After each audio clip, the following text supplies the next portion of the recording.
Yo, good evening. Red Lion Live back again. My name's Nick E. Dixon, and I'm joined again with my co-hosts. My name is Mike Good. I like beer. And Hiya. Cocaine Bear. Yeah. The best kind of bear.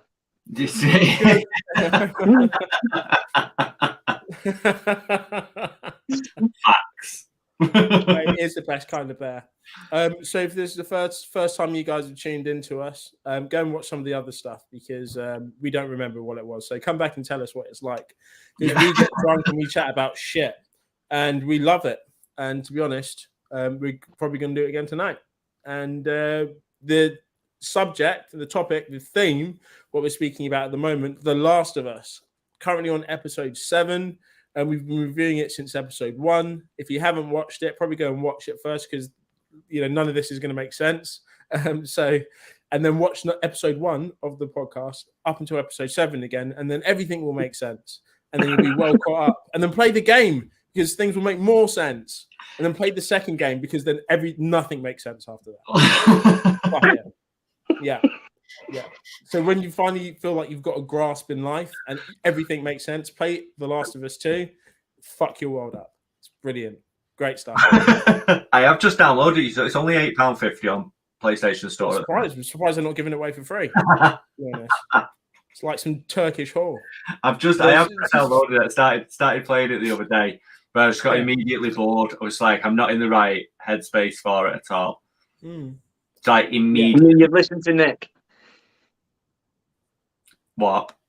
You mean you've listened to Nick too much?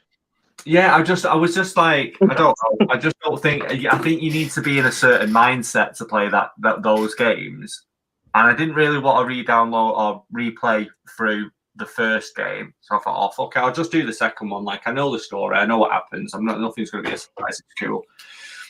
But then, like I say, just immediately bored. Yeah.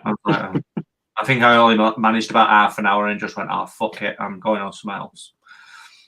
I will go back to it at some point, but not right now. Yeah. To be honest, anyone that listens to me too much is always never in the right mind for anything. So it's understandable. Whether it's The Last of Us or literally anything else, it is understandable.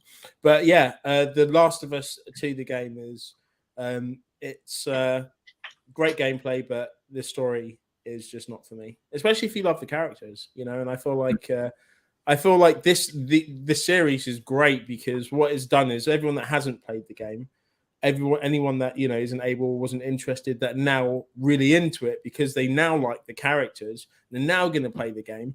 We've just kind of generated a whole new audience of people that are going to hate the second game. So that's fantastic. Enjoying my struggle. Yeah, it's really good. I'm happy about that. Incredible work, Nick. Well done. Thank you. If you don't like any of this that we said, this chat is just not this live is not for you. Yeah, because the jokes are only going to get worse and more horrific. Let's talk about episode 7. Alan, do you want to give us a breakdown of what happened? Yeah, man, it got me in the feels this week. Like, I didn't expect it to. So as soon as I'd gone on to watch it, as soon as I seen that it was called Left Behind, I was like, well, I know exactly what this episode's about then. And I know exactly what it's going to do. And I just thought, I'm just going to be fucking bored. It's the first time I've gone onto it and thought, like before the episode, I thought, this week's probably not going to be it. It's just going to bore me to tears. And then actually really quite liked it. So he starts off, picks up where last episode finished. Obviously, Joel's just been stabbed to fuck. And then he's kind of Ellie's dragged him into an house and she's trying to stop the bleeding and stuff like that. He's basically telling her to fuck off. And when she goes to leave, it flashes back and then it goes back to sort of where she got the initial bite. It kind of tells that story of where that was.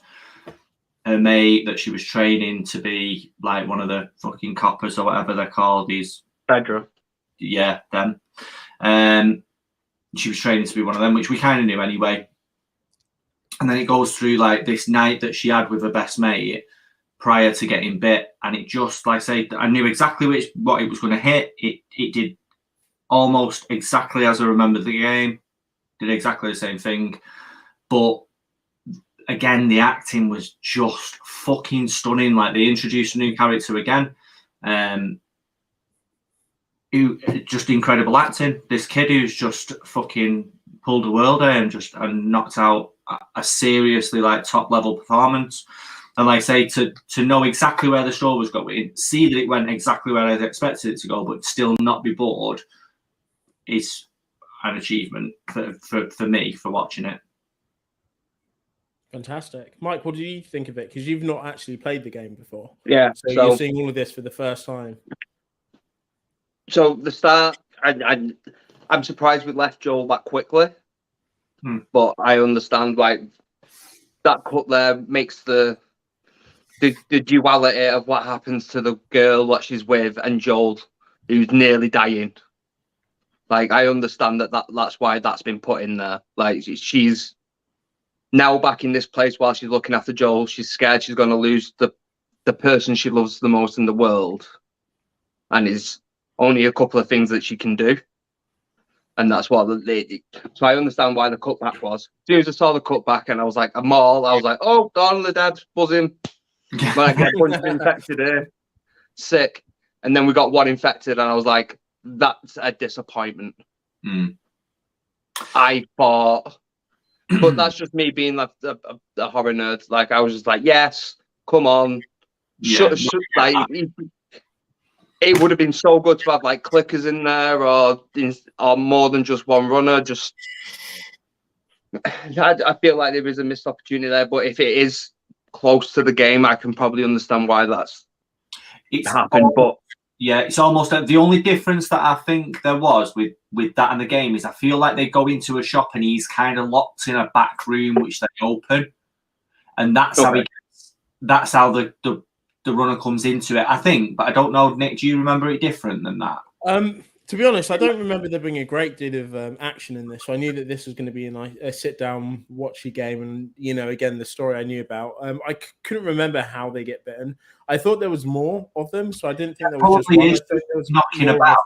Yeah, but I think the one that bites her, they're in a shop, and I'm sure he's in a back room, which there is a locked door, and I think part of the story is that you're trying to find a key to get in this fucking door to see what's in there to loot it. And then you get in there and it just kicks off. I think that's the way it goes. But like I say, I might just be remembering it like shit.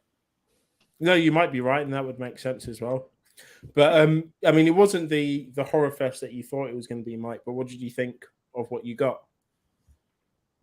I feel like in my head, I probably built up, Joe. Oh, I'm excited. Yeah, come on. We want to get like a bit more of what I was expecting from the show, and it didn't happen. So I was a little disappointed with that. But like Alan said, it was brilliantly acted.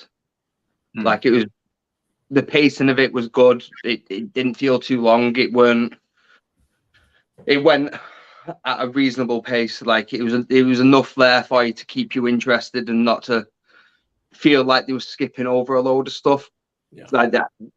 In my head, I was like, they probably are skipping over stuff, or this is some new stuff, Joe, what wasn't mentioned. But if it's like the game, I can understand. It's just more of a case that this is showing you what it is just about Ellie. Like, this is why she's the way she is and why she's started to loosen up and come round. But she's always been a mouthy, funny little fuck. Yeah. Yeah, she's absolutely the best kind of people.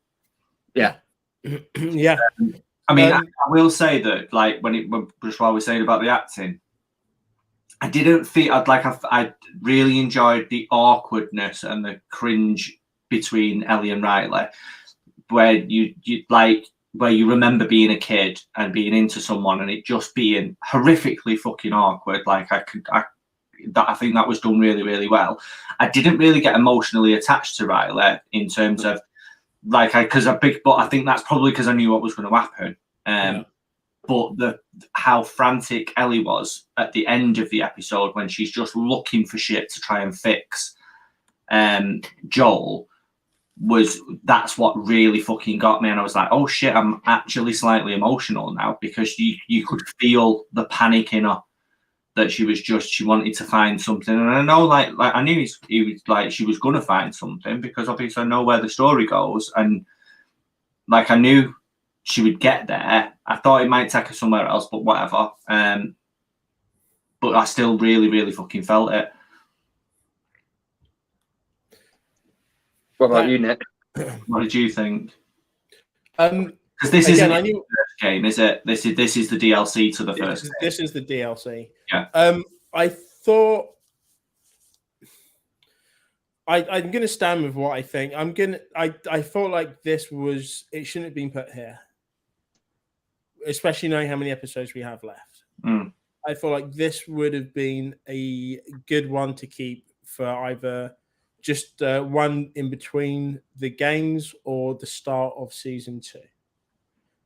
Only because I feel like the story of how Ellie is and who she is and that, I feel like that's a story that doesn't need to be told just yet. I understand why they did it and the comparisons, and I quite liked how they did it in this.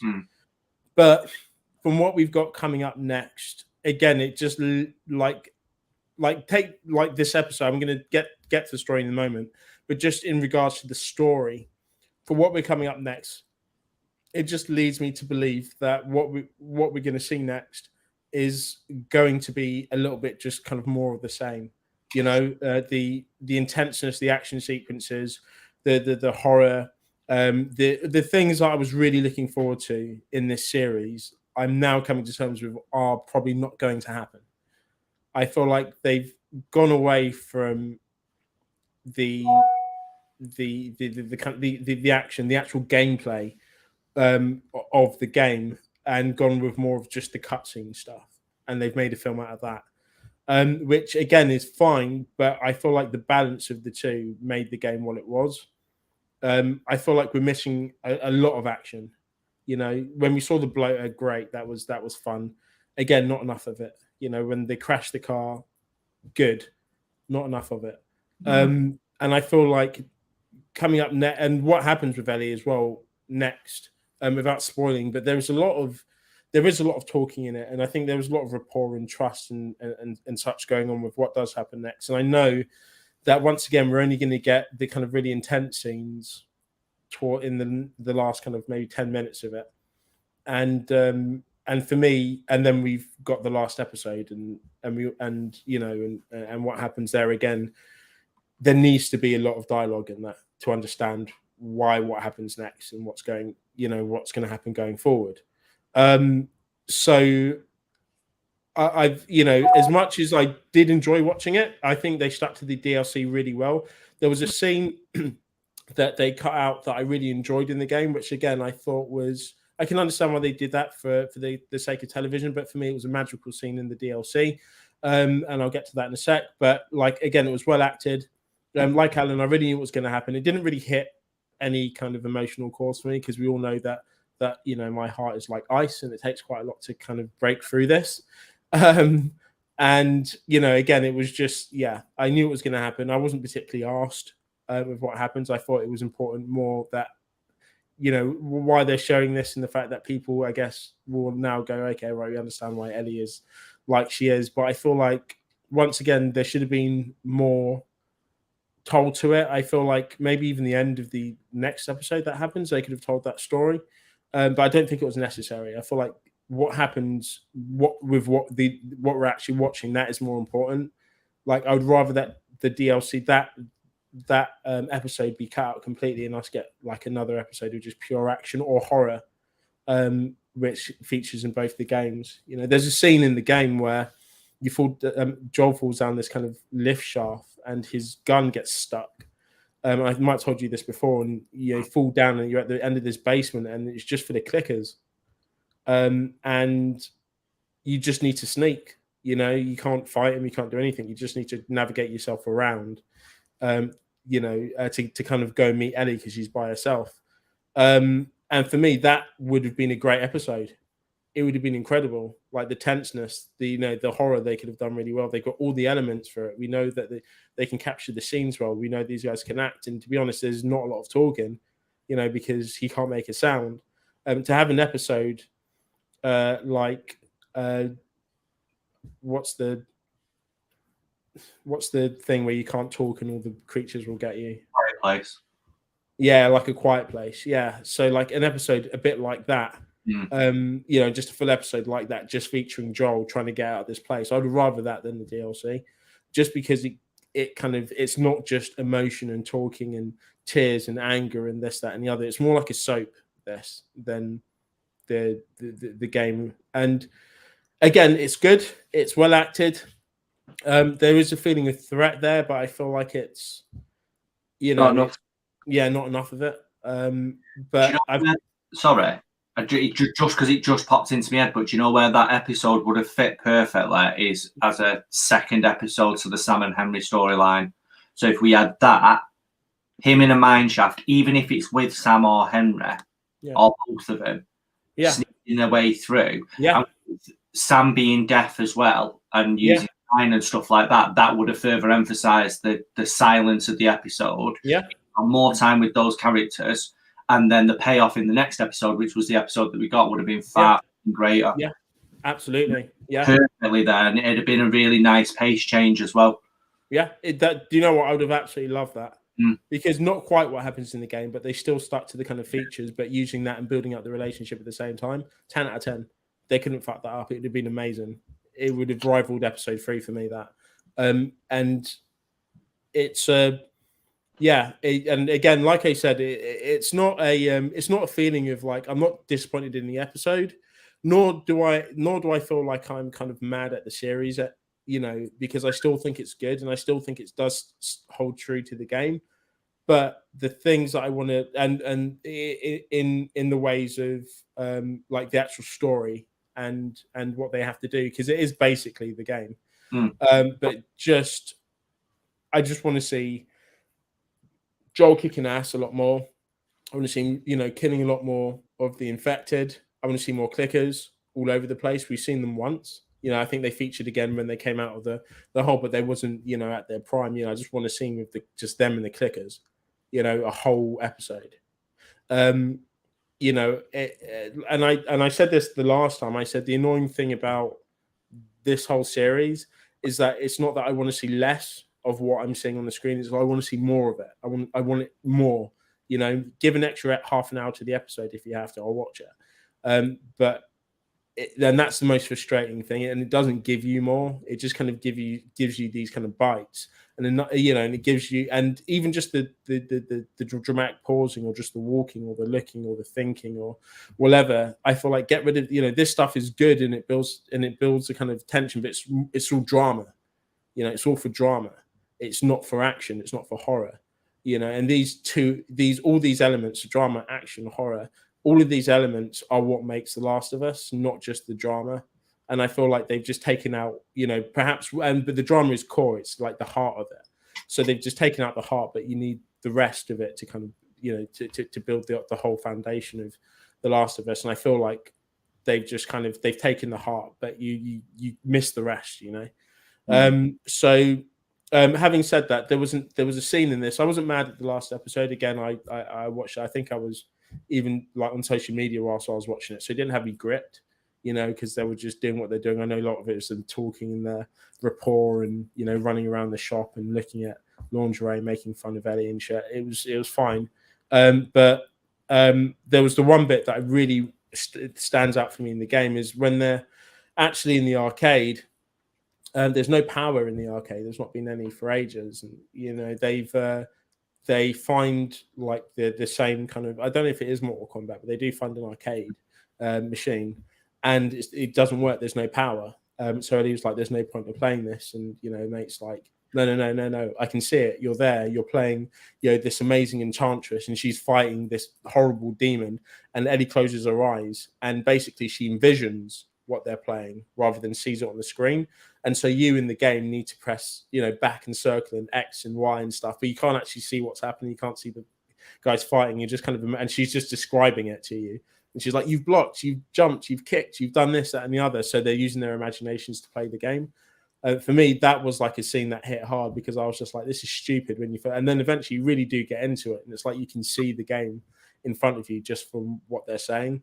I think in this episode, they actually played it, didn't they? There wasn't any of the Mortal Kombat 2, yeah. There wasn't any of the kind of the mystery behind it, and the fact that the trust and the fantasy, which I think was quite good in the relationship building. And that's one thing that stood out for me from the DLC beyond more than anything, even more than the attack that Alan was saying. Like I remember that bit, and I remember going, actually, that was pretty fucking sick. It was like fun to play.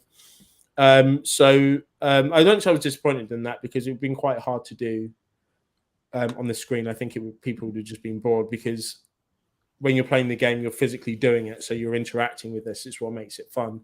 I think when you're watching it, you probably just want to watch something rather than just say it. But it depends. It really depends. I think maybe they tried it and it just didn't work or whatever. But yeah, that was a bit that I missed. But again, I think the episode was good. I feel like Mike, they missed a trick with what they could have done with it. I don't think it would. I can understand why it was placed where it was, and to be honest, I'm not hugely mad about that because it had to have been placed somewhere, and it made sense to kind of get the story going. Like I said, my biggest qualm with the whole thing is that it takes I can see what's going to happen for the next episodes, and I know it's literally this is it. They've already set the precedent for the whole of the series. So I'm kind of just ready to, I've kind of got the action element of it out of my head, and I'm just kind of ready just to see kind of more good acting and look for the Easter eggs that are in the game and enjoy enjoy what I'm saying. So that's it. But yeah, like on the whole, I'm kind of feeling like quite mellow about it now. I'm not annoyed, because I can't be annoyed at it because it's still good. But I feel like I wouldn't even say disappointed. I'm just, I just feel like it.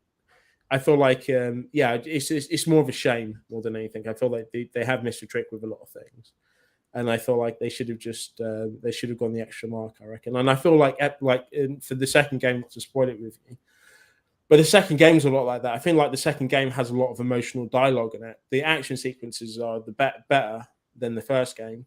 But the dialogue, I think, lost like so long. And I remember just thinking, this is fucking taking ages because I was so out of the story that I just wanted it to end, and I feel like it didn't. So I feel like season 2, we're just going to get more, like tons more talking, and for a story that I don't like. So I'm not really looking forward to the second season, but yeah.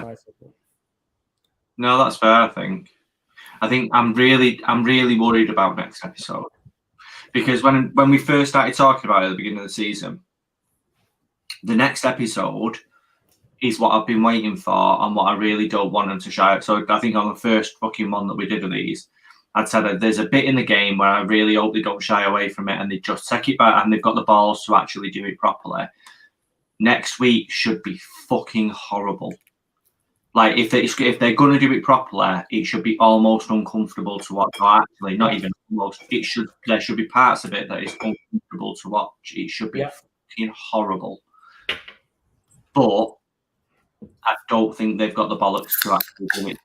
After seeing the opportunities that they've missed throughout the season, like fucking sick, it's still really like there's no two ways about it. It's still amazing. Yeah. And even if they don't hit it the way that I want them to next week, they don't hit the story beats the way that I want them to. It's still I'm sure they'll still do a really fucking solid job of it, and it'll still probably be better than 90% of the shit that's on telly. But they've got an opportunity to do something really different and really take a chance, and I just don't think that they will, which is a shame. Yeah. I don't think that they will. And for something that's kind of based around the infected as well, I'm worried about the audience, the new audience that they're going to bring to this, because I reckon a lot of people are going to want to see things like the action and horror and stuff, and a lot more of it. more than we're getting now. And I fear that I feel like haven't numbers grown though since the last episode? I don't know. I've not even seen the viewing figures. I can quickly have a look. Let's have a see what's what. But yeah, it feels like I mean, I think I've said this before. It feels like season 2 of The Walking Dead, where season 1 was like a lot of action and really, really intense, and season 2 they just went to live on the farm. Yeah, and it really not very much happened. And it feels like a lot of the episodes do feel a bit like that, a little bit more laid back, a bit more story driven, which is absolutely fine as an introduction, as long as it kind of ramps up, because it needs to ramp up for the end of the season. If they're going to end it where the first game ends it, they absolutely need to step it up a couple of gears at least. Yeah. Because the end of the game gets ridiculous. Like, it's fucking insane. Yeah. Even if they want to get to 50% of that, they still need to take it up a few gears. Yeah, definitely. I was thinking as well, like Pedro Pascal, like when he's done the Mando, even Game of Thrones, he's a guy that can do action sequences. He's been a part of, huge budget action sequences before. So this is kind of, when I was thinking about the cast more, I was thinking, yeah, this is why they brought him in, because it's gonna be big. He's gonna be, they need someone that's not only can kind of pull off the character, but is also used to, pulling off this kind of fantasy, action moments that are going to give it justice. And I'm still, to be honest, I'm still kind of waiting for it. I'm still waiting for that to happen. Again, the clicker scene was well enough, and it was like the game.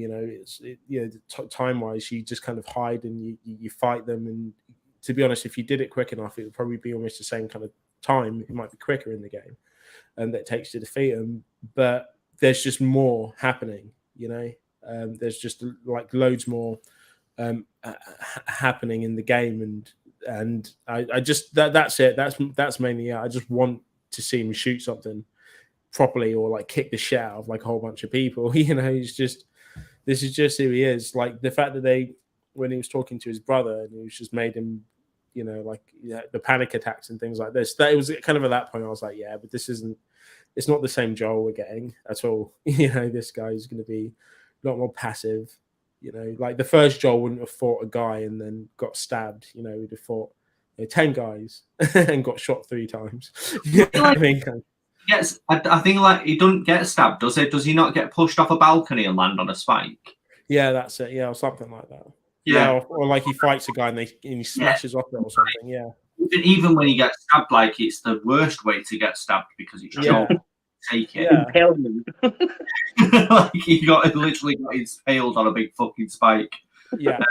Which obviously less believable than just surviving getting fucking stabbed in the gut. It's just how it happened. Like, why not fight them all? Why just fight that one guy? Yeah. I mean, he could have absolutely killed the other 3. I appreciate that he snapped the first guy's neck, like I was about it, but yeah, he could have killed the others as well. So I can only see viewers from up to episode 4. So I've got, the first 3 episodes, I mean, it's been like growing quite a bit week on week. So the first episode, second episode after the premiere jumped 22%. Then the episode 3 jumped up another 12%, and then 17% on episode 4 on top of episode 3. So it's gone levels on levels on levels. Like every single week, it's grew by a significant amount for a TV show on HBO as well, which is a subscription service. It's not like it's just on normal fucking telly that you can tune into. You got to pay for that shit. Yeah. Like it's grown exponentially over the weeks. I would imagine that 5, 6, and 7 probably will have grown. Maybe not quite to like the 12, 13, 14%, but even if it's grown 5 or 6%, I don't think it's going to have taken a step backwards at all. My guy. But yeah, so I don't think it's going to have took a step backwards at all. But yeah, it's like that's not figures you see so much. Yeah. It's good. I think it has grown, and I think it has met its audience as well.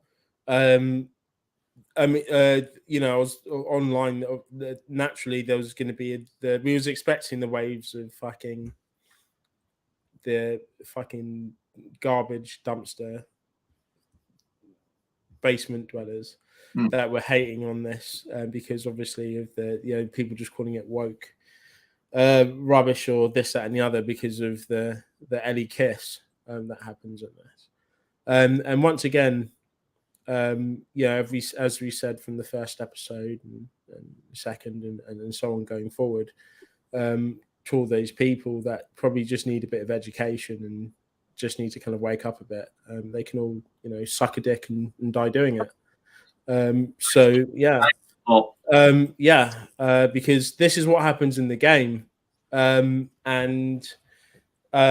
this is life, and it's not always going to be a white guy and a white woman getting together, because that's not life. And fortunately, if you don't like it, you can literally fuck yourselves. You can literally die by shoving your keyboard that's filled with dried cum stains from all the hentai that you've been watching up your ass, and choke on the D from the key that gets stuck in your throat. Choke on the D.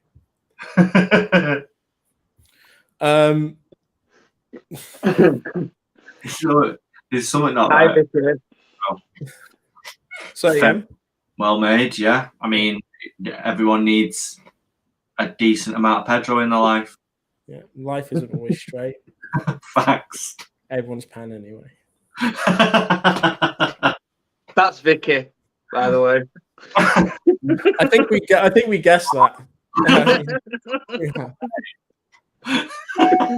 Maybe the biggest Pedro fan in existence. No, it's getting wild at mine. Like, it's like every time I get a message, I feel like it might be from you. Like, no, it's just Vicky sending me another Pedro Pascal TikTok. Why does she think you'll be into that, Mike? Eventually, if she does meet she's her, disrespectful like that.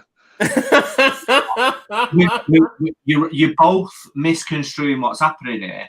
This is just Vicky trying to get you on board for, because this is not Vicky's obsession with Pedro. This is Pedro's obsession with Vicky. Yeah. She's finding them. She's being sent them by Pedro. Yeah. By Pedro directly. She's just forwarding them on, saying, "Look, see, into it." She's kind of and you're not getting it. You both need to wake the fuck up. Vicky's the type of person that if I'd ever met Pedro Pascal, say I was just like walking down the street one day and he was there, and I was like, "Oh yeah, I can get a selfie." I send it to Vicky, and she would comment something like, "Did you lick his face?" And I'd be like, "Well, no, Vicky, why would I do that?" She would go back and lick his face. And then pretty much. And I'd have to be the guy that goes back and licks his face. If I ever meet him, I am gonna have to send video evidence of me saying to him, "Dick out." Just that, like only that. Right, my guy, dick out. See, it's like we share a brain. I'd yeah. That's the unit, not me.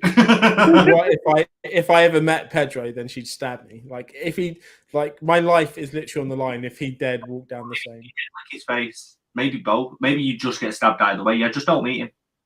I try not to. Just don't tell her. I try not to. If he was like, "Sorry, have you got the time?" I'd be like, "Do you realize what you've done?" I'd have to pack all my shit and leave. This is the way. You fool! You've killed us both.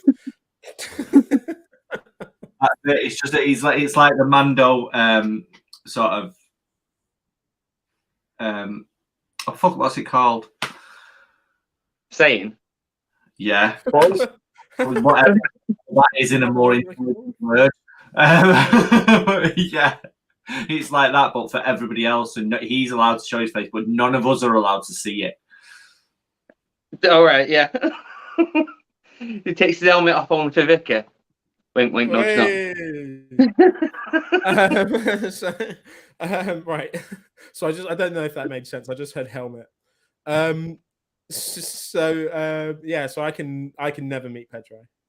Because None of us can. I feel like Vicky's just looking for an excuse to kill me, but I think it's just a long time coming. Vicky's looking for an excuse to get that restraining order. Yeah, that's all it is. Yeah. Yes, Vicky. It's a funny word, helmet. Now I can't stop thinking about Pedro Pascal's dick, which is much like Vicky. Yeah.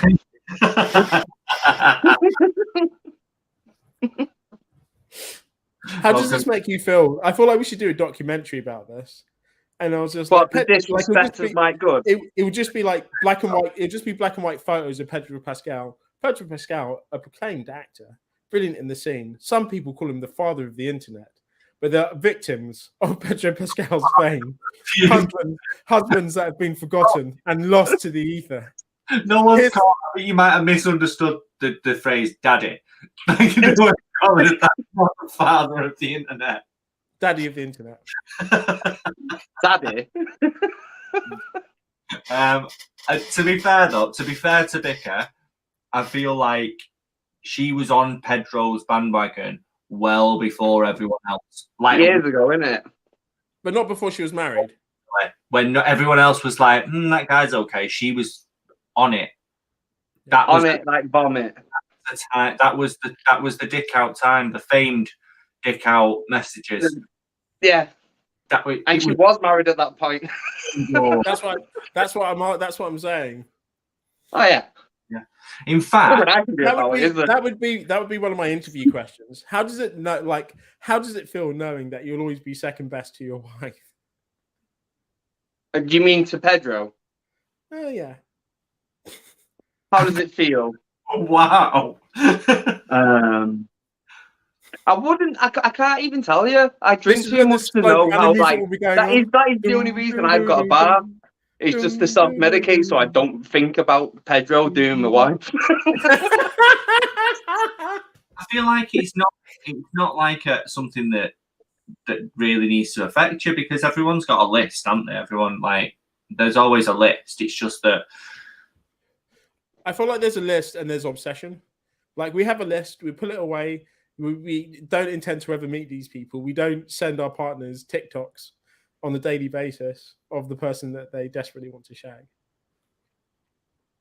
Unless, I mean, does Debbie have anyone that maybe this is normal? I don't think she does. Not anyone, like, she doesn't really watch films and stuff, does she? She's like the opposite of me.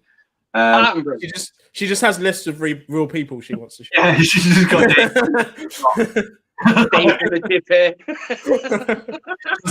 pictures from outside Tesco of Dave on the counter. Can Dave be on the list? Look at him bag that shopping, Dave bastard. Look at him put them trolleys away. Like, that's what she. That's what yeah. Yeah. She like, yeah, if I ever meet Dave, can I shag him? Like, oh no. We see Dave literally every other day. No. Oh. Okay, cool. That's fine. I'm gonna get that documentary made, Mike, because I feel like your voice needs to be heard. I feel like I do as well. Yeah, I feel like I reckon we'll probably make a bit of money off it. Yeah. We'll sell it to like Fox News or something. They're the type of daft cunts what to buy that as a real documentary. Daft pricks, aren't they? We just need to sell it to some daft dickhead fucking wankers like Fox, and they'll lap it up. Fox, it doesn't even need to be a documentary. Like, you don't need to put any effort in whatsoever. Just make everything up. Yeah, I'll just rock up with my phone, just ask you questions. We'll go to the pub. Everything up. None of it's going to get fact checked. No one's going to care about it. Make it wild. Maybe a bit racist. Very, very right wing. They'll definitely buy it. Yeah. And yes, it is closer to every 15 minutes than every day, Becky. Yeah, every 15 minutes. This is what he says as he takes another sip of his cocktail. Yeah, that's just whiskey. Just straight over right. Mike used to really enjoy making cocktails, but now he doesn't even bother putting the other ingredients in. Just straight whiskey, straight vodka. Just the strongest part of said cocktail. I've got a bit of water in it. Mike, do you know what? Who's on your list? Who I'd send Vicky TikToks over? No one. Like, it doesn't happen. Like, I'm not sending my wife TikToks of birds that I'm going, do you know what? Whoa, rip the back out of that. It just doesn't happen. It's sexist, I tell you. Like, a woman can do that to a man, but a man can't do that to a woman. All right.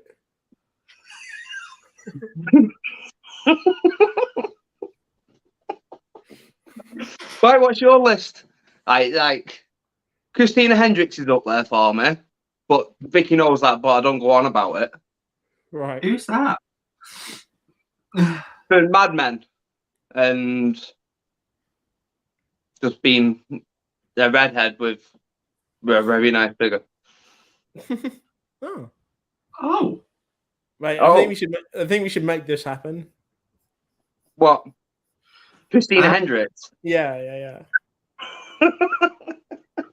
Like let's get you guys together. You can meet her, and then Vicky will know, like, you know, like she'll have the fear of, oh my god, I'm going to lose my husband, and then this whole Pedro obsession will dwindle. Just wait a second. That's not going to happen because Christina Hendricks is not going to look at me and go, yes, I'm throwing away my whole whatever for that fat fuck. We just won't have you talk. Like, I'll feed you. I'll be in the building. Like, you can see me from here up. Because I don't look like that fat from there. Mate. Like, from here up, I don't look that bad. But you then just put them there down. Handsome whiskey. Mike, stop it. You're married. Chubby hubby. Chubby hubby. Well, you never know. She might be into bears. Yeah. Exactly. Yeah. Exactly. Would Vicky be annoyed if you constantly sent her like TikToks of Christina Hendricks? Oh yeah, defo. It doesn't make any sense. I don't understand. Yeah, because she's broken though, isn't she? Like, she's like, I can disrespect my husband like this. But I've got common decency. I wouldn't disrespect my wife like that. Or women like that. Yeah, exactly. Yeah, exactly. Yeah. Sorry. Oh. No, just no. No. Just no. The answer is I don't know what she's saying no to, so I can do everything else apart from that one thing she said no to, though. Yeah. Yeah.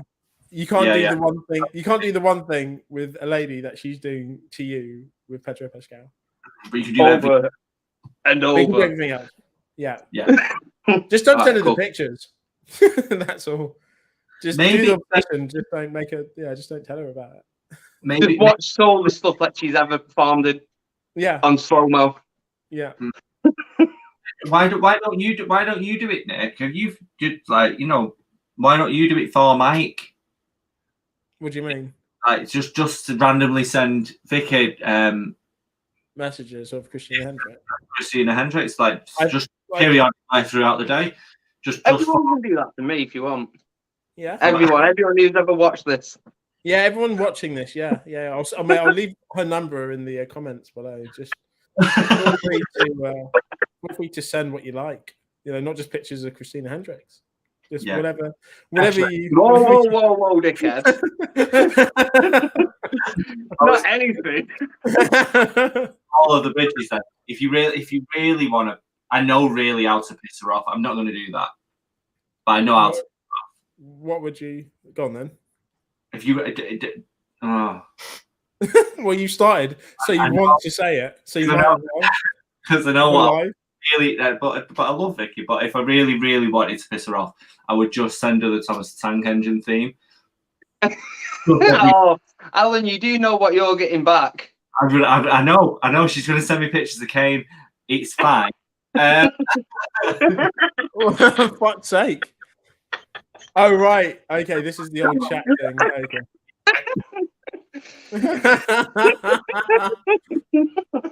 I thought she actually posted it. Oh. Randomly just throwing my number up on YouTube. I was going to say, what like chat fucking roulette or something like that. Remember that old chat? 0891 50 50 50. I don't understand how Vicky remembers it so well. 50 50 50. Was that the gay chat line? I don't know. Was that the party chat? I want to call it. Fucking hell. Do it. The way that they said that 50 just sounded so demanding. I was like, okay, yeah, fuck it. Should I Google? Yeah. Just call it. Oh, wait. I'm not calling it. You can fuck right off. You can call it on live if you want right now. Do it. No, I don't want to call it. Do it. Put it on speaker. 50 50 50. There's a YouTube advert, but still don't really know what it is. Let's watch the advert. Hang on. Bear with. I guess we're not talking about The Last of Us anymore. I feel like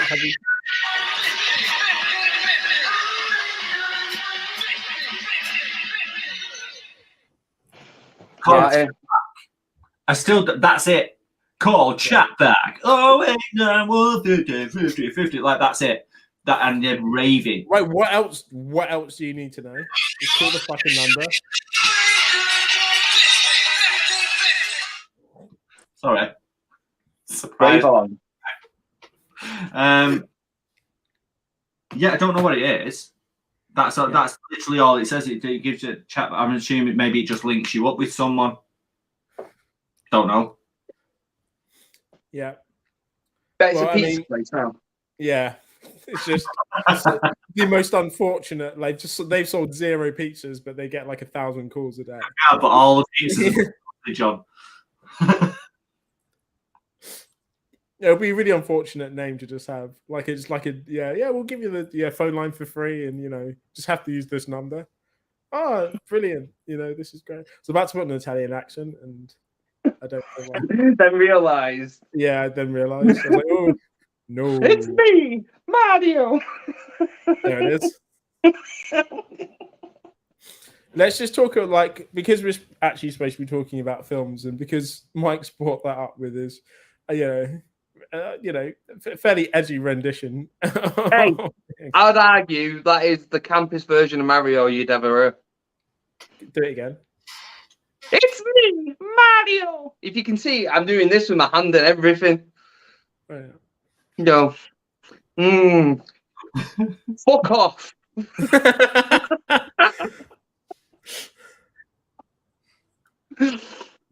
Okay, right. So we're going to talk about Mario in a second. Let's. Vicky's still talking about stuff.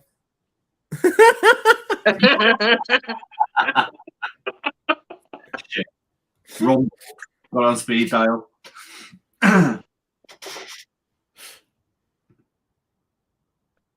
No. We just do it whenever we want. Yeah, the less people in the chat, the better. We just get to go off the rails and just talk about stuff like this.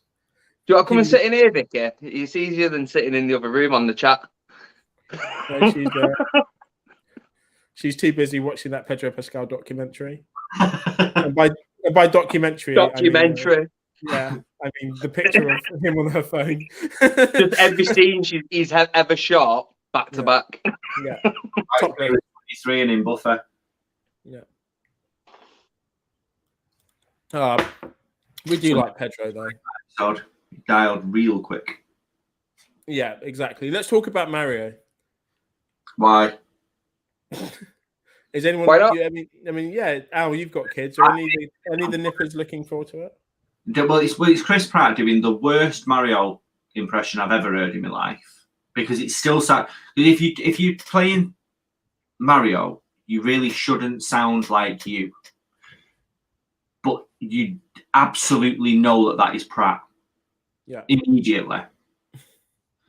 They shouldn't have done that. Have you seen Pedro was on SNL and he did a trailer for Mario Kart with him as Mario.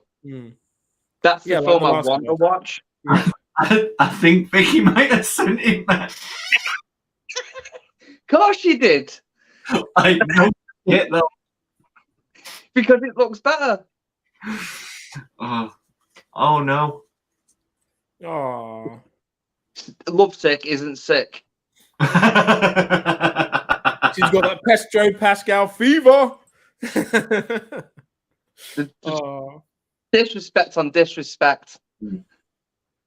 it's all right, mate. There's someone out there for you. Yeah, you There's should. someone for you, mate. Don't worry, I'll find them. It shouldn't sound like Pratt. And I'm done with Pratt now. He's annoying. Yeah. Yeah. I've had enough.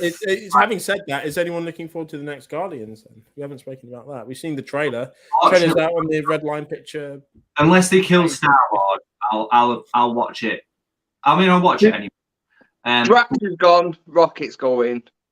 I can't see them killing Star-Lord off, but I can see him leaving the franchise. Joe, like, is MCU dead? No. See, I've been saying the MCU's dead for like the last 6 months. Mm. It feels that way, but I don't know. That's just because it's what's happening. This fourth finger is trying to create a gap, and it will eventually start a new buzz when we start getting newer characters in again, Joe, like with the original MCU. But it's at the moment, after Endgame. Basically, that was like, right, all these stories are done with now. Yeah, it's just like the rest of it's just filler until we start our next magnum opus. Yeah, but that's what it felt like to me anyway, and it still feels like. It just sounds like they're just killing everyone off. I mean, they killed off Wanda, Tony Stark, Cap, Chadwick Boseman, like everyone. Not really their fault. Is he going to be in another MCU film? You never know. No, too soon. We've got Peter Cushing back, so why can't we have? So my guy. No. Not even as a hologram. No. Oh, as a ghost. Yeah. Stop. Right. Stop it. Okay. No, now. Yes, Dad.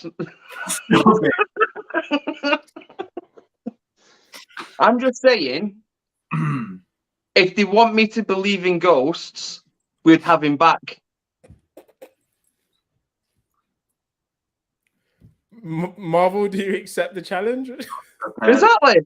Don't be pussy holes about it. Are you fucking too pussy to accept the challenge? Fucking Ouija board in the next Black Panther. Just dial it in. Like, that's how you'd fucking write the film, innit? Pair of cunts. Absolute pair of knobheads. But it'd be more entertaining than the last one. Facts. Are you arguing against that one now?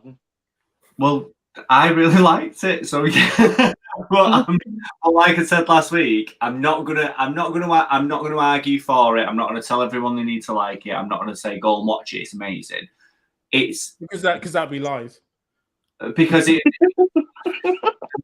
was, I really enjoyed it personally. I really, really liked it. But I know there are flaws in that film that I've just completely fucking overlooked because I just really enjoyed it. That I've just ignored. And let's face it, I've done that with a bunch of other fucking films where I've just gone, I'm just going to ignore all the shit that I know he's wrong with it because I'm actually just having a fucking good time. I mean, technically, if you ignore all the shit in any film, it's going to be good. Yeah, that's what I mean. So I just really, really enjoyed it. But like I say, that might have been because of when I watched it and the circumstances and everything else. Like, that is what it is. That's never going to change, and it'll always hold like just a bit of a special part in my heart, just for the fact that it's not. I don't see it as a Marvel film either. Like, I don't watch it in terms of the larger Marvel narrative or following the same beats as any other Marvel film. I'm not asked about any references to the fact that there's mutants now in the world, that they've used it, that we've seen the first one. Like, I'm not asked. As far as I'm concerned, it's a standalone. It's like the Joker in the DC world. It's like an Elsewhere movie where I've just watched it to pay tribute to Chadwick Boseman, and then watch all of the cast act their fucking pants off all the way through it. Like Angela Bassett is amazing, Letitia Wright's amazing. Like it's cool all the way through. I'm not really there for the story. I'm there just to watch kind of a bit of a tribute to him, not for the larger narrative of whatever's going on in the rest of the universe. I'm not asked about that. It could have been, like I say, it could have been dropped into any phase of the MCU as a standalone, and I still really fucking liked it. But whereas, like, obviously other films that lead into all of the rest of the story have been a bit lacking. Like there's been stuff like I said last week, Ant-Man's it's not amazing, it's not shit, it's just kind of, it's all right. A lot of the Phase 4 stuff was just all right. Multiverse of Madness, just all right. Some major like flaws with it and some really fucking cool scenes. Like when I first came out of watching that film, I was gassed. Like I fucking loved it.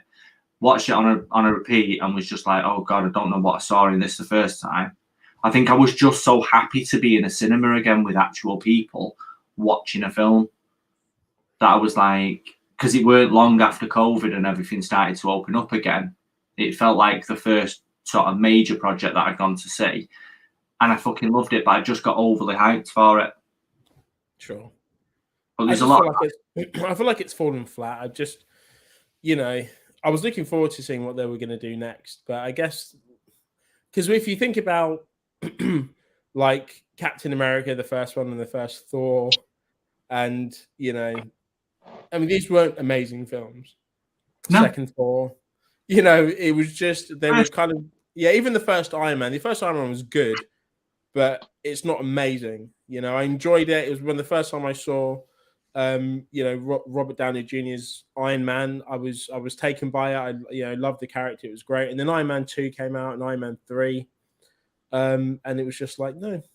So I feel like, I don't feel like the MCU's been like flawless. It only really got good in kind of middle of Phase 2, I guess. Like, let's not forget though, like some of the films that we love, absolutely love,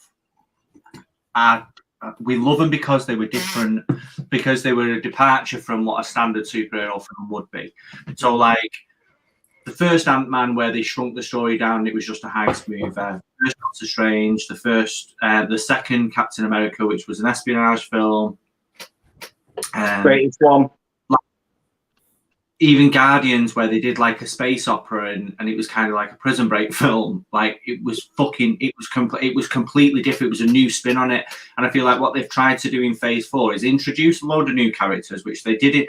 So what they did before in Phase 1, they set up all the characters just with a standard template of how you run a superhero film. Yeah. And then in Phase 2, they started introducing different elements to the characters and different ways of shooting a film and different directors and bringing in their styles. They've crammed all of that in to Phase 4. They've introduced a ton of new characters, a load of new styles, loads of new directors with their own slant on things. And it's targeted at a different audience as well. So they built up through phases 1 through 3. They built up their key demographic, which is all of us dickheads. And then Phase 4, they've clearly gone, well, we need to do all this groundwork, all of this character building, show different sides to the story, make it appealing to different audiences, and we're just going to throw it all into one phase. We're going to fucking mash it all up together. And because they've tried to do too many things, it's really lost, instead of growing the fan base, because we've all stuck with it for the most part, but instead of really growing the fan base and bringing all these new different demographics in, it shrunk it because loads of bigoted fucking dickheads or loads of people that the show's not built for or the show's not like it's not for you. Like She-Hulk's not for me, Miss Marvel's not for me. I get that. I watched it, but it's ultimately not written for me. I'm not the audience for that show. Loads of people watched it and switched off all of Marvel because they hated it. So they just considered that they would hate everything else. And it just brought in a small portion of people. So instead of like replacing like for like, they've shrunk the audience, whereas I think the original intention was to keep all of us, but just bring new people in, because I think they thought we'd all be reasonable people and just not watch the stuff that wasn't made for us. Like you didn't, Mike, like you didn't watch everything, do you know what I mean? It didn't upset you. You didn't go, I have to watch Miss Marvel and it has to be made for me and I have to like it. I actually watched all of Miss Marvel, but She-Hulk can get in the fucking bin. Yeah, well, that's But in all fairness, Miss Marvel can get in the fucking bin as well. It's a piece of shit. Probably not really made for us. No. Like, but whereas you're a reasonable person and didn't just go, right, I hate Marvel now and I'm never going to watch anything again. I think a lot of people did that just because they didn't like one thing that wasn't for you anyway. Like, just fuck off. Just be a normal person. And when something comes along that you are interested in, just watch that. Just cherry pick the ones that you want. And I think Disney and Marvel probably were a bit too optimistic with all the fucking basement dwellers, really, and how they was going to react to the new stuff that they were bringing out. And like you say, all the right wing going, it's just it's too woke. They've only made it. I mean, like She-Hulk, and then she's twerking with Megan Thee Stallion. Like, so fucking what? My ass. Yeah, I've still not seen that. I've watched every show, every episode, even the ones that I really didn't like. I stuck with them just because I thought I can't shit. Like I've always said, I can't shit on it if I've not watched it all. So I'll watch it and then I'll shit on it. But I also watch it because but in the understanding that it's not a show. It wasn't made for me. Well, everything could be retconned as well, so it means like it probably means something later down the line.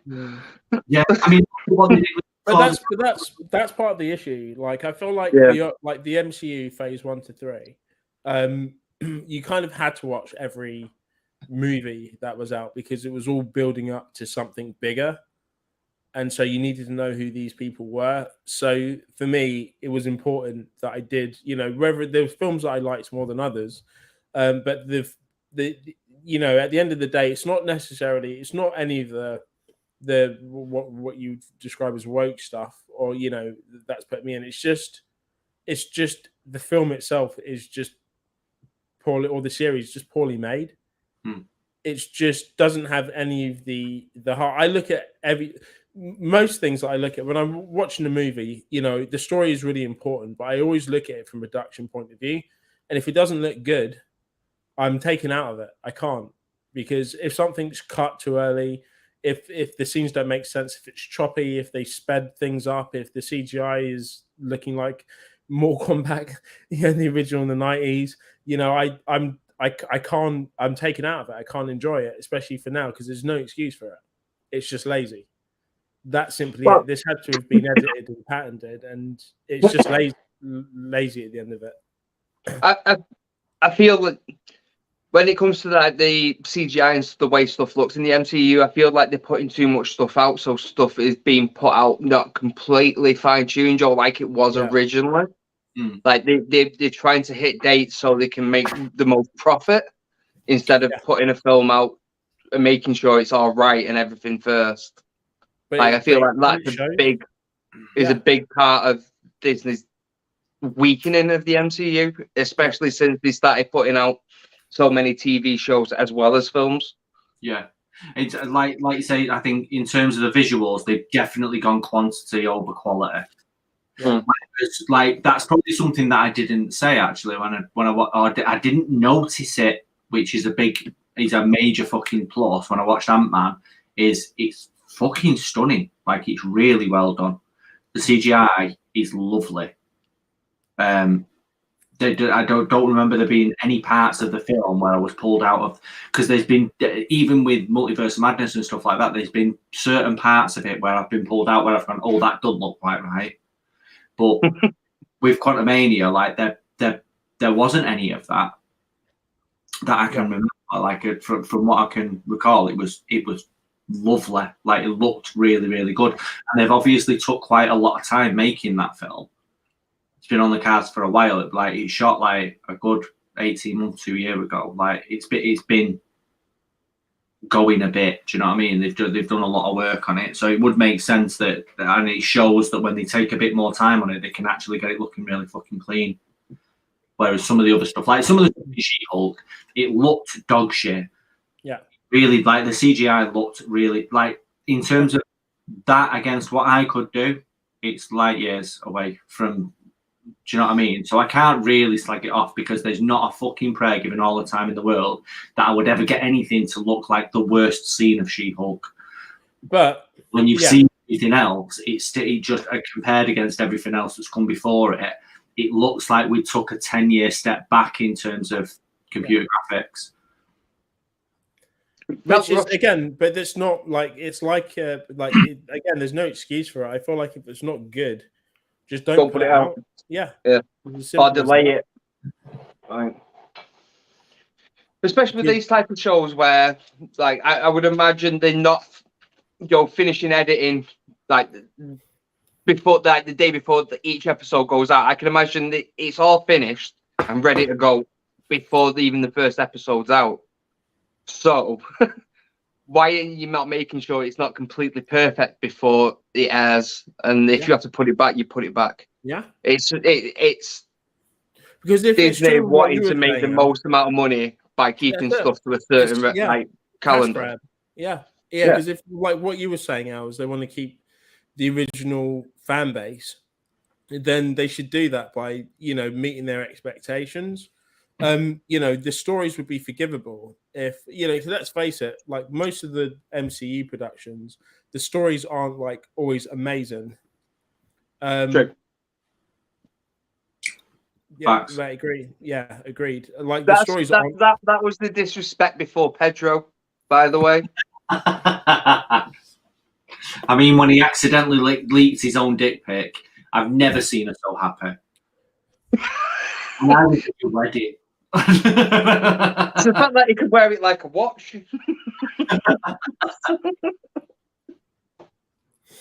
I've still not seen it, but I'll be scanning the internet. Right, it's impressive. He's a good guy.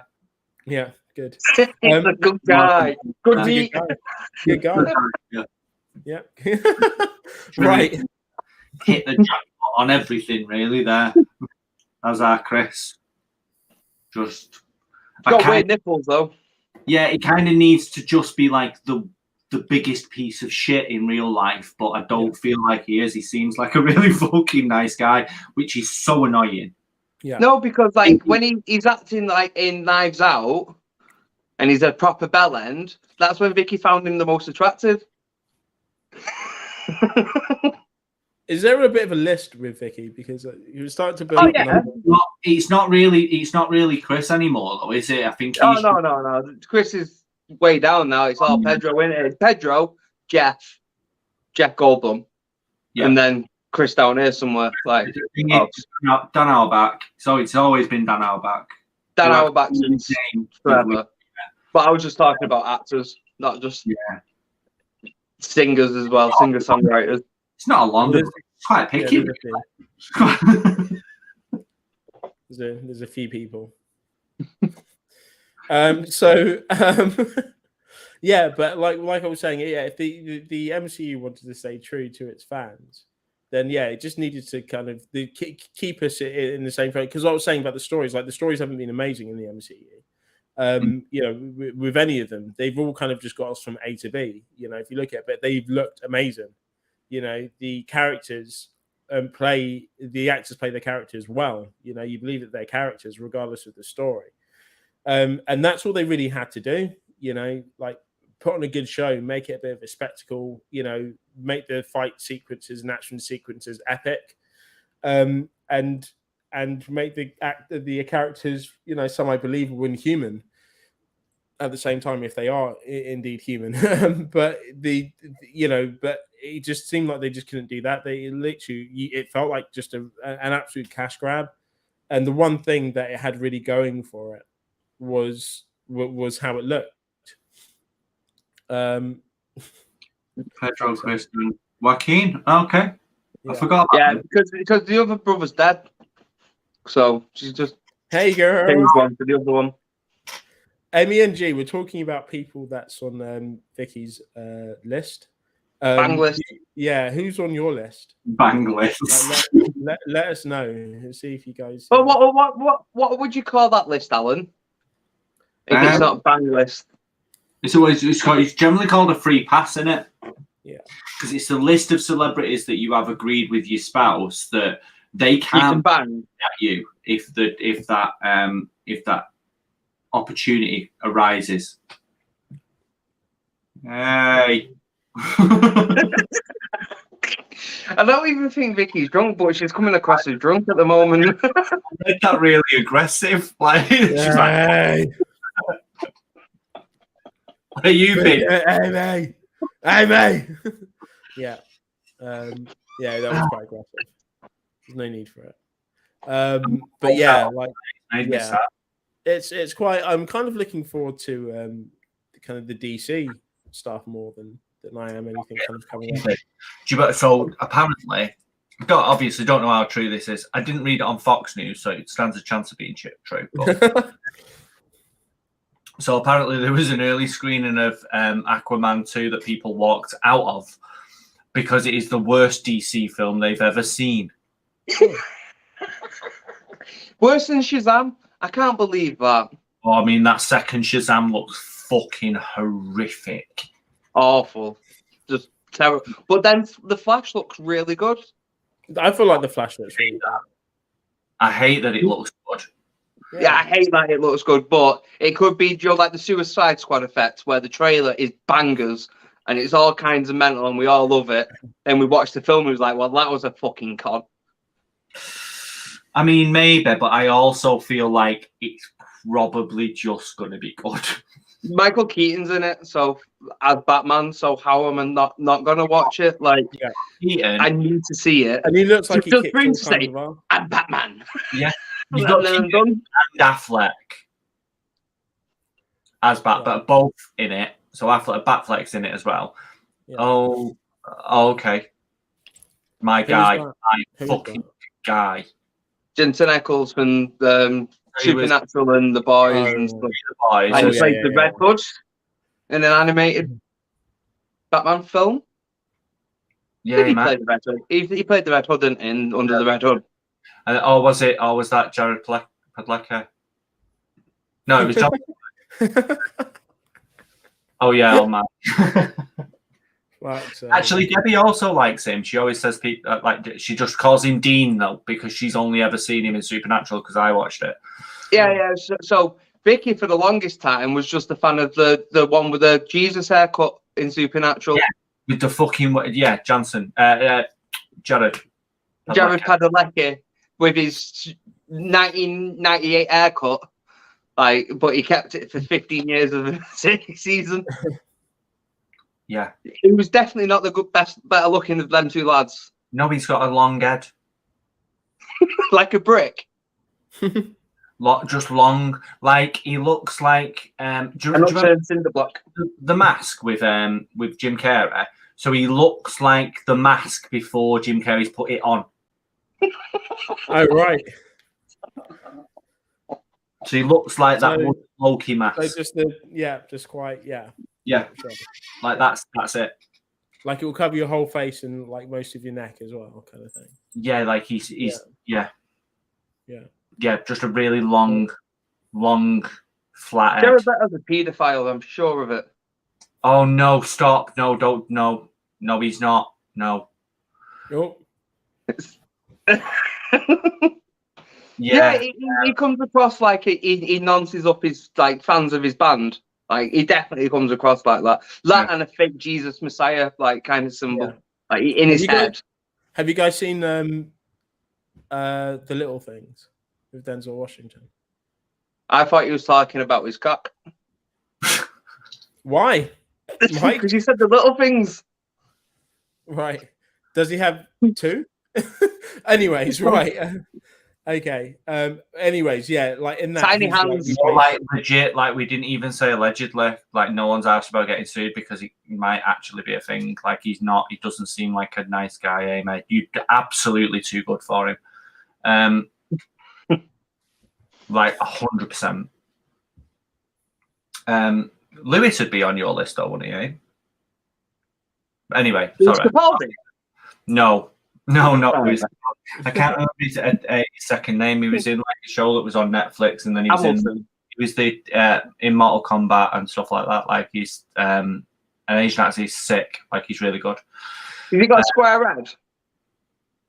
Big square jaw? No, I think so. Let's have a look. I might be thinking of a different person. Lewis Tan. Louis Tan, yeah. Has he got a square jawline? Gone off him. No. Who is that? He's sick. He was Cole in the new Mortal Kombat film. Oh, that film. You expect he's me not to the remember names from that piece of shit? mate. That guy can suck a dick. Oh man, he's shit. That guy. Oh, If he can play Liu Kang, I don't care. Mate, he's just yeah. Like, how has he like got more spotlight than Liu Kang? Fuck that guy. He was like some weird Power Ranger at the end with these stupid. It was just dumb. Like, how did not one of the characters rip his head off for a fatality? I don't know. It doesn't make any sense. That film made no sense to me. It made no sense to me. It was a shit Power Ranger film. Yeah, he fights Gordo and he wins, and it's just like how, like Gordo has 4 arms, like not one of these arms just pummeled. Any one of these arms could have pummeled his head in, not one of them did. Turned it off at that point. I was like, I'm not bothered. Hit houses. Not bothered. Don't want to show the fans what everyone wants to see. It's what people want to see. It's what People getting bludgeoned to death. It's Gordo grabbing both his arms and legs with his hands and just tearing him apart. Like that's all we want to see. Give us that. I really enjoyed it. I would have put fucking money on that, Alan. Fuck's sake, it's being greenlit for a sequel. I don't believe. Yeah, it made a shit ton of money though, didn't it? For the amount they put into it, so I'm not surprised by that. Yeah, and that's when we get Johnny Cage. Combat Annihilation. How was this one not going to get a sequel? Exactly. Mortal Kombat Annihilation is a classic film. I think she had a good theme tune. Mortal Kombat. Mate, it's what it's about. Everything is forgiven after you hear that theme tune. Do that again, Mike. What was that? How does it go? There you go. 0891 50 50. That's where they robbed it from. Mortal Kombat. They fucking stole it from Mortal Kombat. The bastards. I knew I heard that tune before. There we go. That's what the people tune in for. See, that's the whole show just like wrapped up in a nice little bowl there. Yeah. What, we done? We can go then. Right, No. nice one. A bit. No, don't talk about Cocaine Bear yet. Oh yeah. We need to talk about the bear in the room. We just need to go and see it as soon as humanly possible. So I was saying to Nick before, I've not got all the facts and fucking figures because it couldn't be asked later.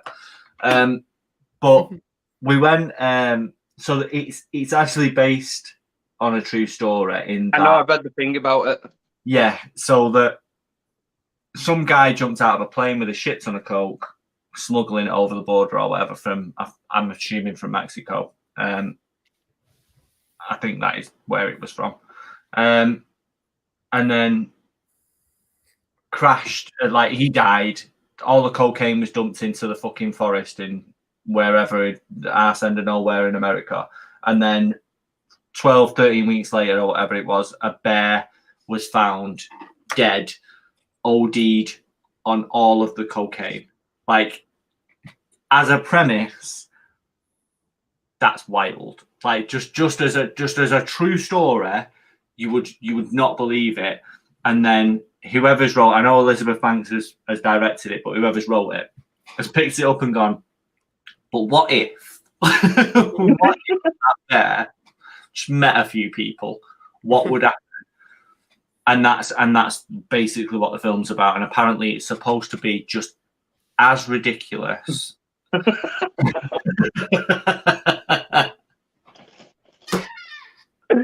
Well, don't like to brag. Mike is a Wolverine, not a bear. He is, and I've got the pictures to prove that he is a Wolverine. Yeah, that sounded sexual. That's not how it was supposed to sound. I was like, I don't even know that one. I know, like bears, otters. You went out and you had mutton chops. That was all. Comic Con. That was all I was referring to. Nothing else. Mutton chops and arseless chaps. Yeah, mate, that was great. That was a good Comic Con that year. Yeah, they weren't a fan, but no, yeah, we can't go back. I feel like the second one was better than the first one. The second one, Comic Con. Yeah, because I can't remember. Yeah, no. That's the point. So I didn't care very much at the first one. I really didn't care at the second one. The second one's where we walked into the press room with those guys from Overwatch, and I just went, smells like nerd. And it was not well received by the nerds. Just wait a second. Did we laugh? We really fucking laughed. I mean, I find myself funny on a daily anyway. It was hilarious.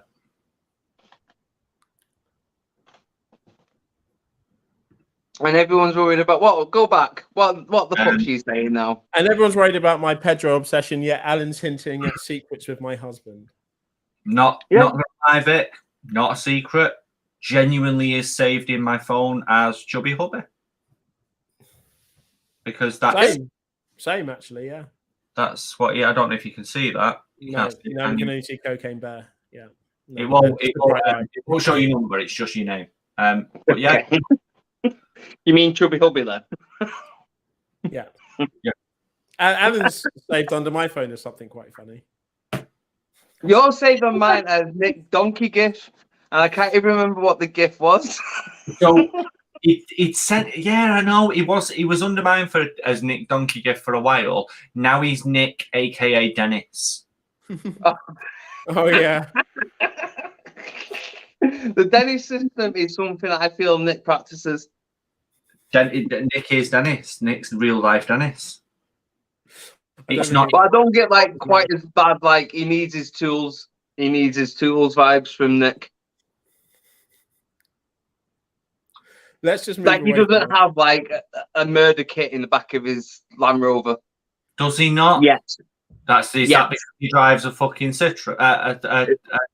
It's only the car what's different. I didn't say he didn't have the murder kit. It's just that he doesn't have a Land Rover. Because it's in the back of his Civic. Yeah. That's what it is. It's in the back of his hearse. Nick would absolutely drive a hearse. Yeah. What's wrong with driving a hearse? Nothing. You can transport your date anywhere you want.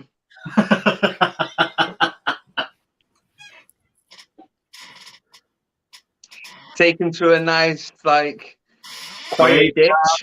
Hide the evidence. The woods. The moor, you know.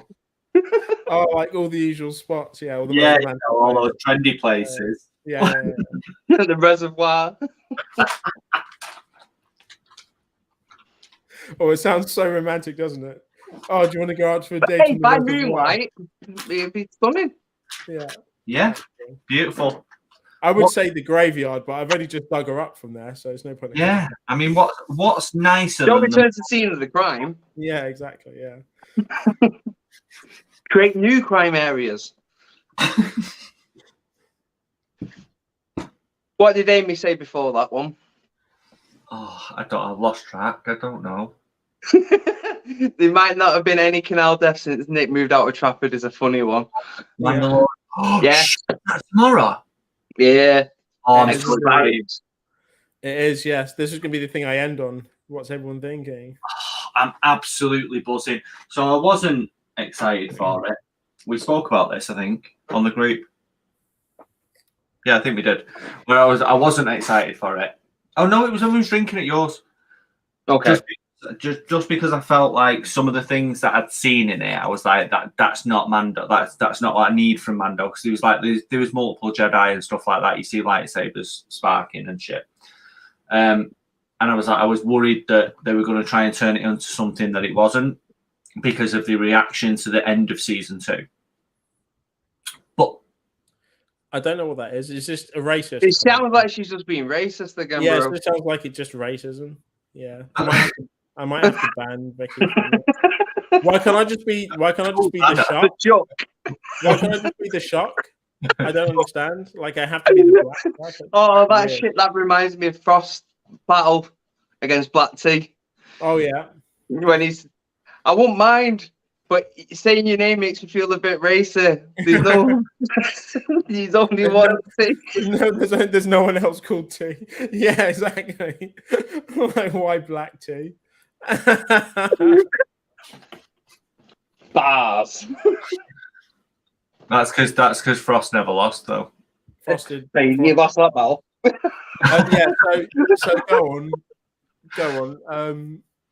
Yes, I was nervous that he was going to try and make it something that it wasn't, but equally, like Mike kind of rationalised it for me, where he said it might be flashbacks and stuff like that. Which, if it is Order 66, it's got to be Order 66 because it looks like it's in the Citadel and stuff. Yeah, we got some of the Order 66 in Boba. Was it Boba? Yeah. We don't talk about that. Yeah, no. Apart from the episodes where it's Mandalorian. The only episode that's good because it's like Mando season 2.5, where it's 2 episodes of him just doing his shit. Yeah. Kind of like a werewolf. Do you know, I'd love to be a werewolf, you know. Like, it's like being pissed, but you get to murder people. You wake up, no memory of what you've done. It's great. Fantastic. Covered in blood. Yeah. You're just like, do you know what? I don't remember it. Never happened. You know what I mean? Just ambulance outside an orphanage. You just said, crying. I'd love to be a werewolf. It's like being pissed, but you get to murder people.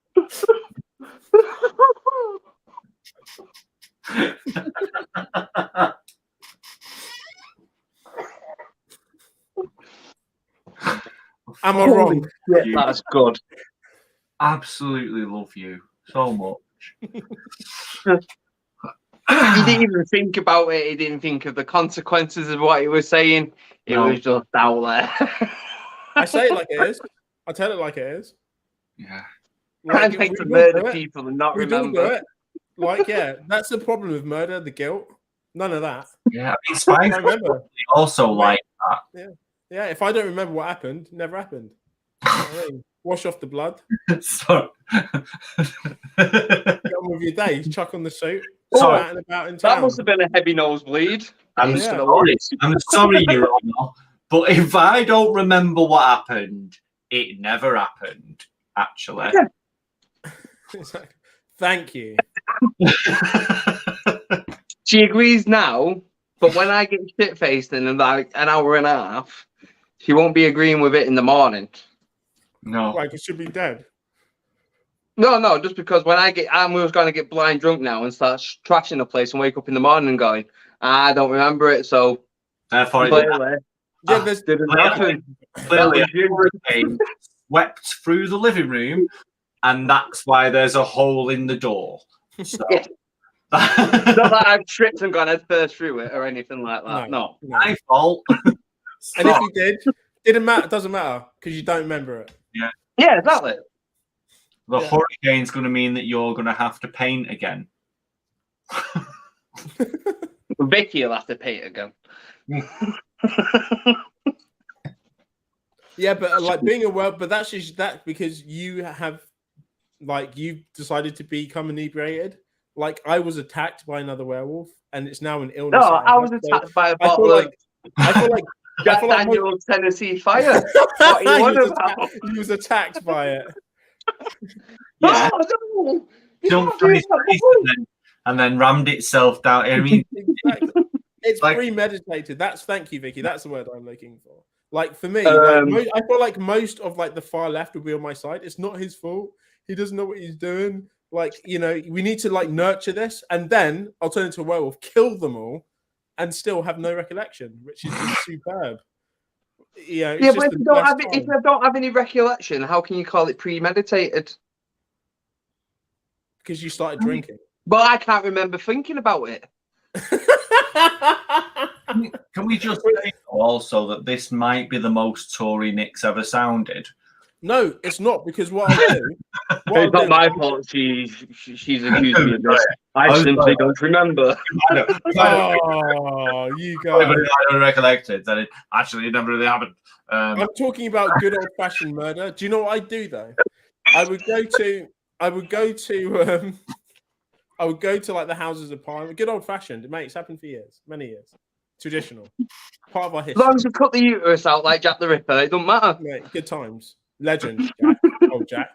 Mate, what I would do is literally I'll just wait out in the House of Commons and they're like, what are you doing? And I'll just be like, I'm just waiting. Just waiting. I'm not actually committing murder. I'm just waiting for a full moon. Just waiting for an opportunity. Yeah, exactly. Yeah. Just wait. I'll just be sitting there eating my Pringles. They'll be like, what are you doing? And I'm like, What flavour? Just hang about. I'm quite partial to the paprika, but I also do like the smoky barbecue. All right, I like the sour cream and chive ones. Yeah, bang, I'm like, I'm a Nick guy. Yeah. Yeah. Oh, you named the best ones with the paprika one. Mm. Yes, that's it. Yeah.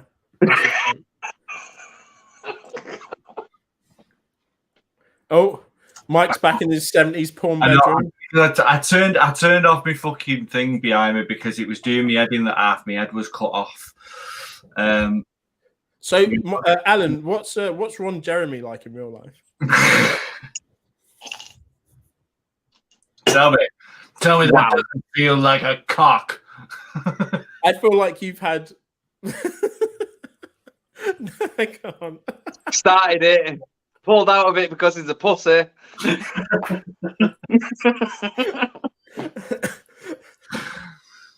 No. Should be ashamed of yourself. I can't. No. I'm not that kind of drunk yet. I'm not that kind of drunk yet. I'm not that kind of drunk yet. I'm not. I'm sorry. What are you drinking? Not enough, apparently. So on my way back from London, I was having some gin and tonics. They gave us a bunch of these gins, so forest gins. They're very, very, very nice. I had like 3 that I didn't drink, so I just put them in my bag and I ran off the train. So I'm drinking that now. I'm also drinking from Aldi, Alaska peach, mango, and lime from the sleepover that I had with a mermaid last weekend, which was fun. I like that mermaid. She's a nice person. She's a nice person. Wait, whoa. Have you met the mermaid? Yeah, we went to Scotland. Yeah, she was swimming in the pool with her tail. Is that the mermaid? Yeah. Oh, she seems nice. You'll never meet her. Why? Because your bedroom looks like a 70s fucking porn video, mate. That's why. That's why you never Right. Don't be like that. It's fine. Stop stroking your bed. What's the material of your bed again, Alan? It's like teddy bear skin. Cool. What's underneath it? The skin of a teddy bear. What's underneath it? What kind of cotton? Egyptian cotton. Okay, cool. And not one porn video has been made in that bed, is what you're saying? No. Well, not that Debbie knows. No. By the time I've got the camera set up, I'm done. Yeah, look, cotton. But you look like you've had more German blokes in there than a Nazi submarine. That's because Alan looks like that, though. He does a bit, doesn't he? What? German. I look German. Yes. I mean, to be fair, I did shave this bit off the other day. It's not a good look. Reverse Hitler.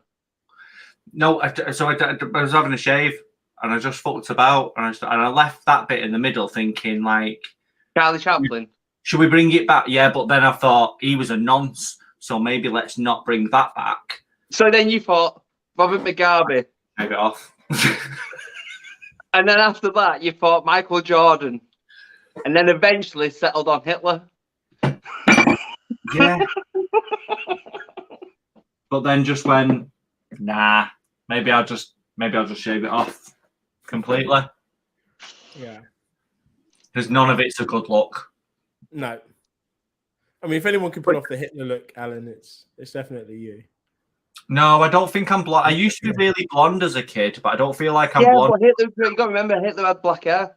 Yeah, but he was a fucking dickhead, wasn't he? So, you want to look like a blonde-haired version of Hitler? No, but like the Uber Hitler. If I was at least going for Hitler, I'd go Hitler Youth. Like, at least, Yeah, I bet you would.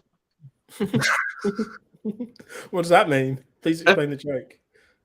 That you do stuff to kids.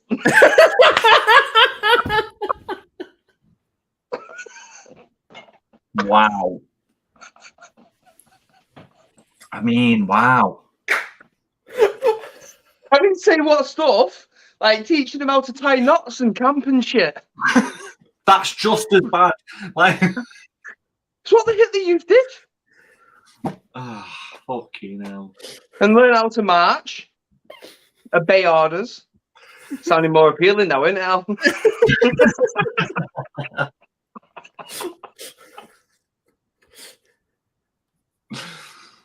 Okay, I'll stop now. Like they should be seen and not heard. Yeah, basically. Yeah. Sounds great. So yeah, Mando tomorrow. I'm really looking for it. Yeah, Looking shade. forward to it. Looking, yeah. Really not.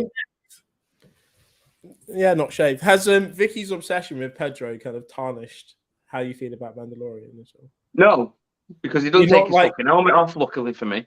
Does she watch it for his voice? And now it's just going to be a load of like voice notes of him going, "This is the way," and then that's going to be a whole new complex for me. All right. Hmm. Yeah, fair enough. That's good. I'm looking forward to it. It's going to be fun. It'd be nice to have. To be honest, The Last of Us for me is kind of going. It's good, but it's kind of only going to stay good. I don't think it's going to get any better. So it'll be nice to talk about something else as well. I was going to say, it feels like they spent more money on the first couple of episodes, and it's kind of tapering off. Yeah. I mean, this Mando feels like he spent a fortune on all of it, so it'll really fucking matter. It always looks beautiful. I feel like Boba looked worse, when they were. Oh yeah, completely. Look cheap as fuck. Don't talk about Boba. We do not talk about it. It's fucking shit. Is it weird when Alan's being this kind of like aggressive? I can see him like a dominatrix outfit in that background, like with a whip. Don't talk about Boba. Bobby, safe words, Boba. What are the safe words? If you safe words, Boba, then you're dying. It literally looks like you've got a stack. It looks like you've got a stack of lube. I'm not stopping behind you. I can see all of your lubricants and something that looks like a giant. No. What you can see there is where is it? Hang on, there. Numbing cream. That. So that would be nail varnish remover. Next to it, some deodorant, some more deodorant, and some hairspray. No, it's not. Petrol's helmet. What was that? Yeah, exactly. This is what we were saying before. Boba was good once Mando was in it, and then he went bad again. Once Mando arrived. So Boba was good when Boba wasn't in it, and Mando was in it instead. That's what we all that's what everyone's just said. Boba's fucking shit. Right, Boba, when it was Timothy Oliphant, was far better than when it was Joe, the guy what is actually Boba. Joe, he's just randomly walking around with his armor. It's facts. I'm obsessed with Alan. I feel like it's weird that it took you this long to figure that out. What, that you're obsessed with me? Yeah.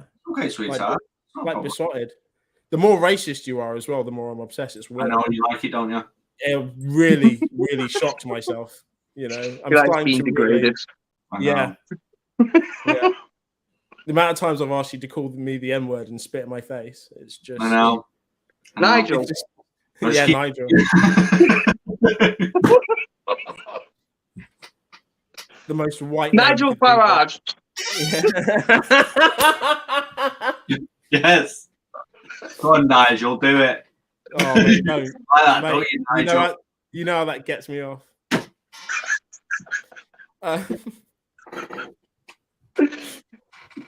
Oof.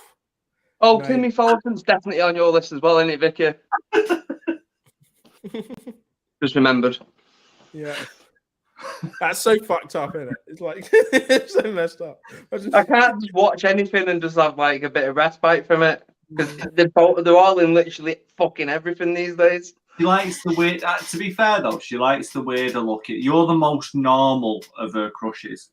Like she likes the weirder looking gentleman. Yeah. I feel like Chris Evans is an anomaly because he's not real. No, that's why she likes me. Obs. And then, but like not typically handsome. Buscemi. Pardon? Steve Buscemi. Not that far. She fancies him. That's something that we definitely don't agree on. Hey, you weren't a bad looking younger lad. It's just like as the older he gets, the more weird his eyes look. Like he's no. It's the eyes, it's the teeth, it's the Bye guys. Weird teeth. I can do that. Amy says Pedro's well fit in Game of Thrones. yeah. Prince Oberyn. Yeah. Too much gold for me. He was just a sexy I don't feel like he was handsome, but he was just a sexy, suave bastard. He had a thin sword. He had that bow staff with a big stabby knife at the end. Yeah. That. Yeah. He was just a cocky bastard. That's what happens when you cocky. You get. That's it. Crushed. Do you know what? It's a good lesson. It's a good thing to show to the kids, isn't it? When they're being too cocky. Absolutely, life lessons. This is what happens. Thrones. You've got a soft skull still. I could rip it apart. Yeah. Honestly, Game of Thrones taught us so much. Don't shag your sister. Don't be a nosy bastard. You'll end up a cripple. Don't be a cocky bastard. You'll end up with a crushed skull. Yeah. It just every day was a learning experience with that show. Yeah. Yeah. Don't go to weddings. Yes, that as well. Yeah. Just in general. Yeah. Yeah. Exactly. Cost you money. Don't go to weddings. Don't be a cocky bastard because you're going to get your head popped off. Yeah. Basically. Yeah. Okay, cool. So looking forward to Mando. Let's wrap up because I feel like there's a bunch of people waiting outside Alan's door at the moment, ready to get their orgy on. So really not. Let's. There might be a cat or two. Don't go back down. Not again, Alan. For fuck's sake! I feel like we've already gone through. I know. Let's go there. That was my funniest part last week. Come on. If a cat has water play or toilet play, did they do it in a litter box? I feel like that's a reasonable answer. Question. Oh, God. Where's Alan gone? He's gone bothering his cat.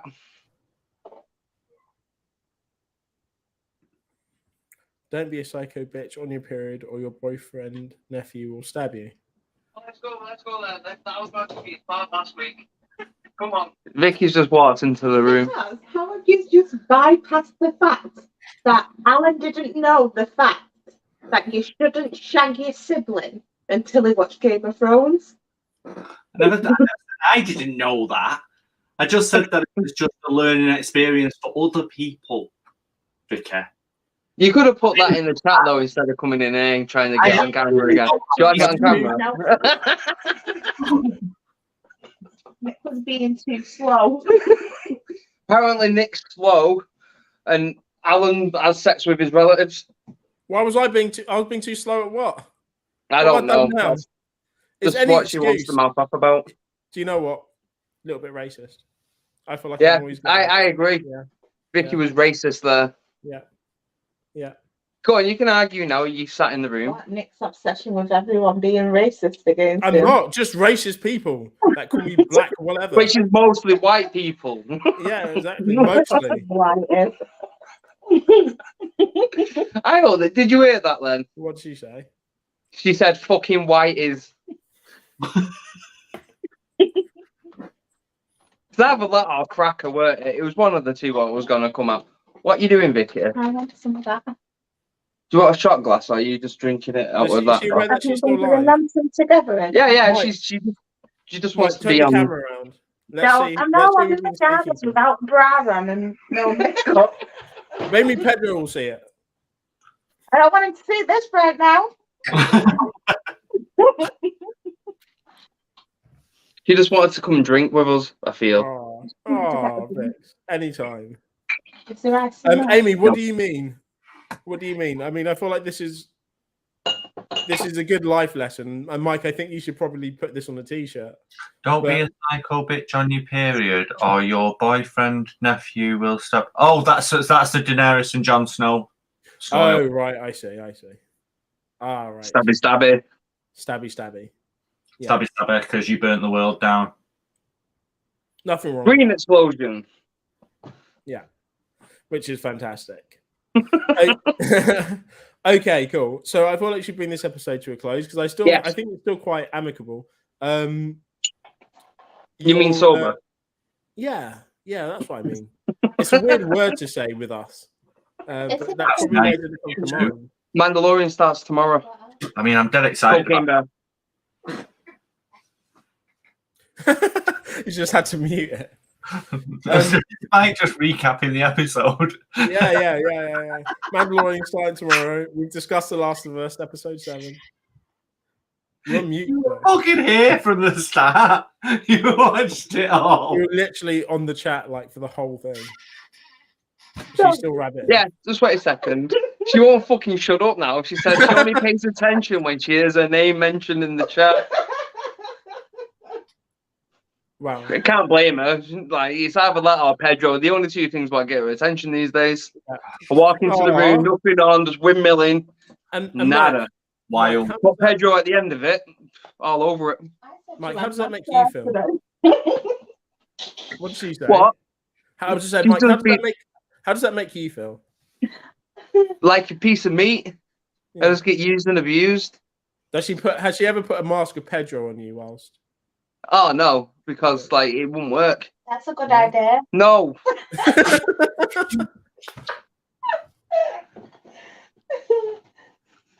Oh, messing. If she talks again, she's going on camera. That's the deal, right? Oh. If she just said bye. Mike, your camera's having a stroke. He's trying to look at my crotch where it's usually aimed. Yeah. Those late night red line sessions. Right. I've got to pay the bill somehow, haven't I? Got to pay the bill.